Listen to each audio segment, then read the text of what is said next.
जय हो, जय हो।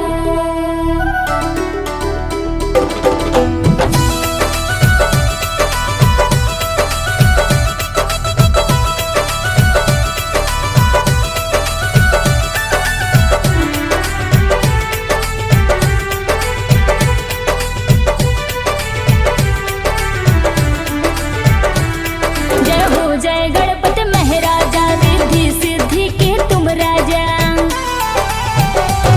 जय हो जय गणपति महाराजा, रिद्धि सिद्धि के तुम राजा। भक्तों को तूने बचाया है लाज जी, भक्तों को तूने बचाया है लाज जी। घरों में पधारो, जय हो जय हो जय हो जय हो। घर में पधारो मेरे ओ गणराज जी, घर में पधारो मेरे ओ गणराज जी। घर में पधारो मेरे ओ गणराज जी, घर में पधारो मेरे ओ गणराज जी।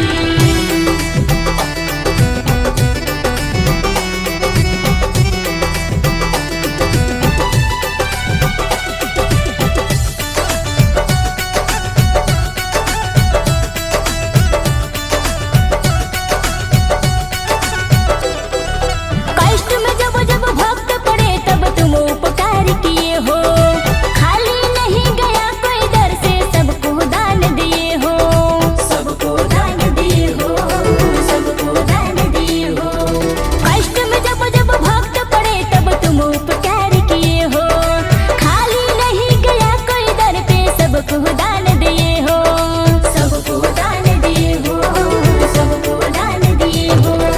तेरी महिमा कितना गाऊं, सबको दान दिए हो। विनती हमारी है सुन लो आवाज जी, घर में पधारो। जय हो जय हो जय हो जय हो। घर में पधारो